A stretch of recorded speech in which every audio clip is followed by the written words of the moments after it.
short, I'm the spokeswoman for human rights of the fraction, the Left Party in the German Parliament.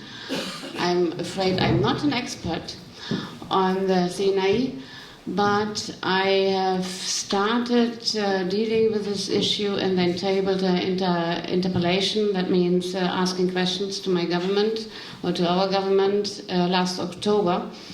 And I read an article and then, I started reading as much as I could, and then, of course, also I challenged the politicians. I'm wearing black today because I'm very, very sorry what happened, not only yesterday, but what is happening regularly. I've been to Greece many times. I've also last year in Lampedusa, because I'm also a member of the Council of Europe, and in that capacity I was part of several delegations to refugee camps, or in Greece let's call them refugee prisons. They are inhuman. And yesterday we discussed Syria and of course then the Lampedusa case, and this is a symbol which was distributed yesterday for missing persons. Besides the Sinai, which I find is horrible, most brutal case, I'm also then the expert on the Middle East. I'm the specialist, let's say, for the forgotten cases, because Middle East, and I'm constantly also criticizing the Israeli government for its human rights violations and the whole how they treat Eritreans or refugees. It is inhuman as well, and one should really criticize this much more loudly, particularly also in this country.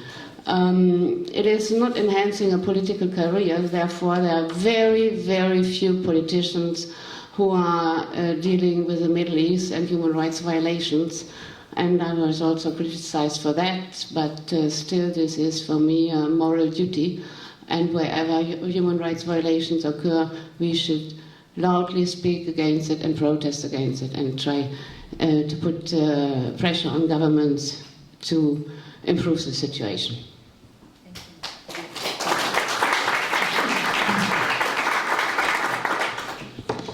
Hi everybody, salamat kullatkum.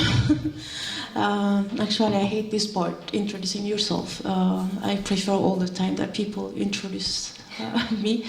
Well, what can I say? I'm a human rights activist, and I'm a radio presenter for Radio Erena, so I think as we go into the dialogue, then you can ask whatever either you wanted to know about me, so I will leave it there.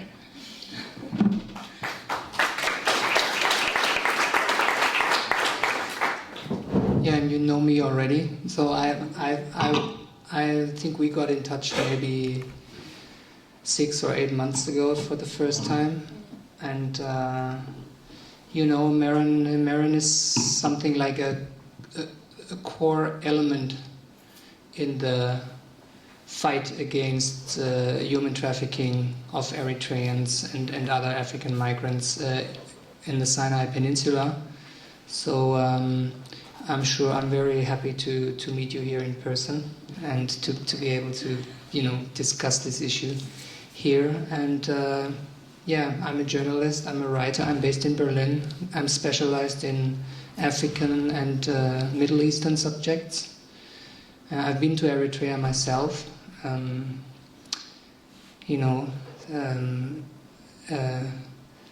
maybe 6 or 7 weeks traveling through Eritrea. That was in the mid-90s, and it's also like a personal case. I've been doing a lot of traveling in different African countries, and African people have saved my life very often. And I've been sleeping in their homes on the floor and guarding chicken and being on the boat on rivers, African rivers, and so I feel very close to African people in general. And when I think back of my my journeys in Eritrea, you know, I have this like mid 90s when they were like everybody was so enthusiastic about what was going on then, you know, and I went on foot. I went down the Asmara Massawa train line for maybe I think 5 or 6 days, walking down all the way from Asmara to Massawa, and everybody told me we're gonna build this train again, and you know it was fantastic. So, and then also when I heard what was going on there, it really like kind of double shook me, you know. And I think this human trafficking has to be stopped, you know, and everybody should do as much as possible to stop it as soon as possible, I think. So.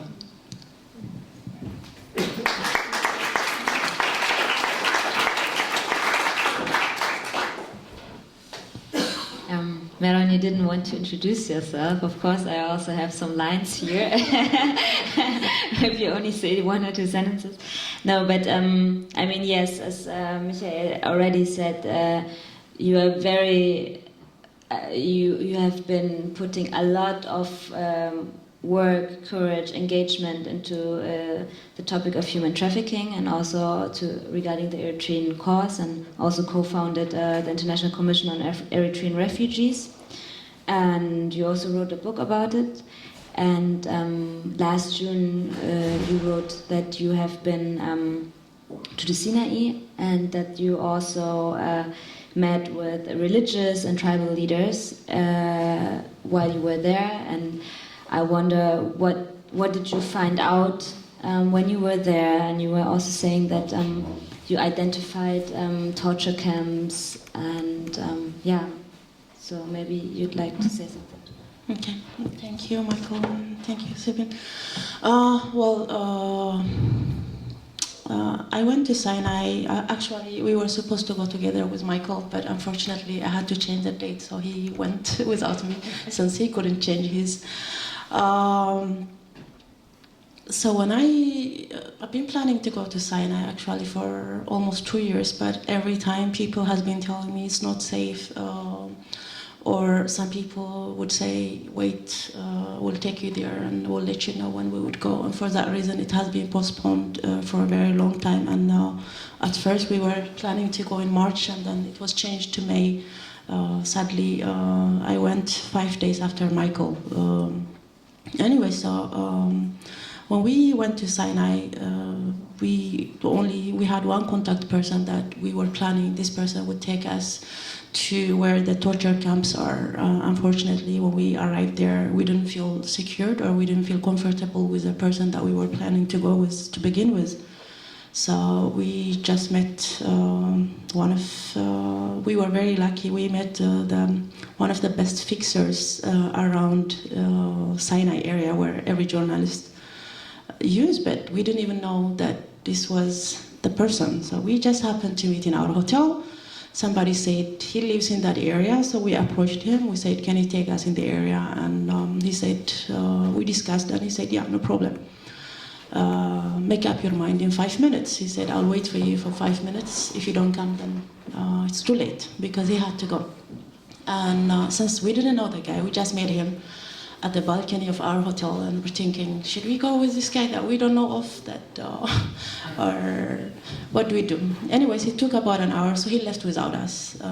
So after an hour, we decided to go with him, and by the time we called, he said it's too late. So it took a lot of convincing. Then he decided, okay, I'll meet you halfway, which is Sheikh Zwaid, the area. So we went all the way there, and everything just clicked. He was a wonderful person that was well connected.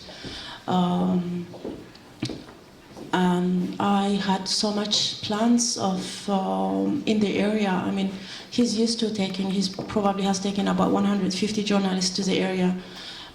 He's used to taking people to wherever he thinks that they should visit. But with my case, I already had lots of plans in my head that I have been planning for over 2 years.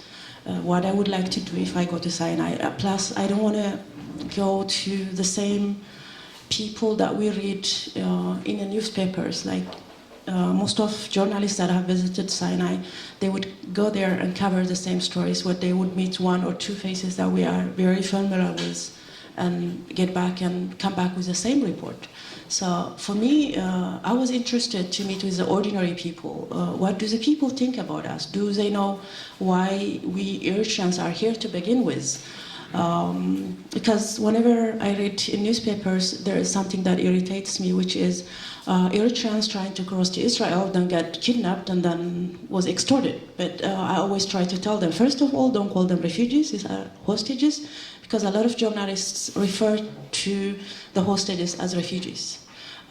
300 refugees being detained, so they make it sound like they are in a legal prison where they asked for asylum but they were put in prison or something. So I always say these are hostages, we should refer to them as hostages instead of as refugees. And plus up to March 2012, okay, people were trying to get to Israel, but from the end of March 2012, I don't think that any Eritrean would want to go to Israel, even though ones that are in Israel would pay anything to get out of it. So anyway, so I wanted to explain these things to the Bedouins because I was in contact with some Bedouin journalists way before I went there.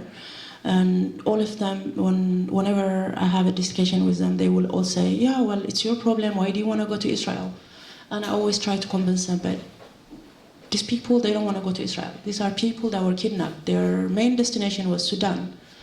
They don't want to come to Egypt, or they don't want to come to Israel. And for that matter, so I wanted to meet with these people and explain our situation. I wanted them to know how an Eritrean parent pays $30,000, $40,000, because somehow they have this perception that Eritreans are rich people that can pull out $40,000, $50,000 for a person.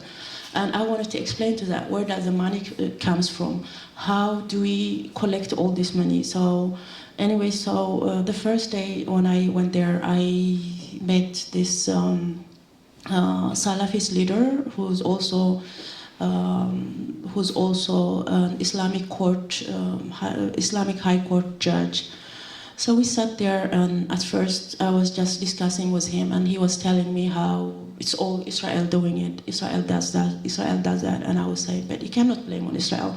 These are Bedouins, these are your people. This is happening in Sinai, not in Israel. I mean, I could blame Israel for so many human rights violations, but I cannot say that the Bedouins are Israelis since this is happening in your country. And at first he was kind of denying it. And then I took with me all, I had my computer with me, where in my computer I have all kind of voice records of the traffickers when they are negotiating money with some families. We always record it just to have it documented and one day probably prosecute these people. So I let him listen to a conversation with my translator and a Bedouin trafficker known as Abu Omar. We were negotiating for the release of the 4 siblings that were kidnapped last year. So in the conversation, you could hear it was during Ramadan. Actually, we have Abdurrahman there. At that time, he was trying to convince him, and he was telling Abu Omar, please, for the sake of the holiday, and these are kids. So, anyways, it didn't go well with Abdurrahman. So another time, we had to use other people, where he clearly says, well, I bought these kids for 10,000 each, and I have to make money on them. And it was very detailed. So it was very shocking for the Salafist leader to hear one of his people discussing like nothing about how he bought the kids and how he have to make money on them. Anyways, so I explained that to him, and we went further to different places. I stayed in Sinai for 4 days. The plan was to stay for a week. 4 days that we were there, I was meeting with ordinary Bedouins that are neighbors to the traffickers, and I would tell them, do you know this house, what goes on in that house? And everybody would say, no, we don't. Everybody knows, but when we are not filming, they would say, yeah, we know. But when we are filming, everybody would be like, no, we don't know. Anyways, there was some denial at the beginning, and whenever they would listen to their voices, then they would say, yeah, that's my neighbor. That voice belongs to the man in that house. So through that everybody was knew that I knew exactly what I was talking about, so there was no point in hiding. So we sat and discussed about so many issues. I told them stories of how we raise money. I told them the saddest stories, how a mother was killed and her child was left behind. That kind of stories, and how it affects us, and how do we see the Bedouins in general. And everybody was saying, but these are 7, 10 families, probably 12 families that are doing this. So how can you blame the whole Bedouin society, who is 260,000 Bedouins in the Sinai area, or in the whole Sinai? And I was telling them, well, to us Eritreans, Sinai is a graveyard of Eritreans, because what we hear is the moment a person is in Sinai, he gets tortured, killed, raped, so name it, all kind of bad stuff.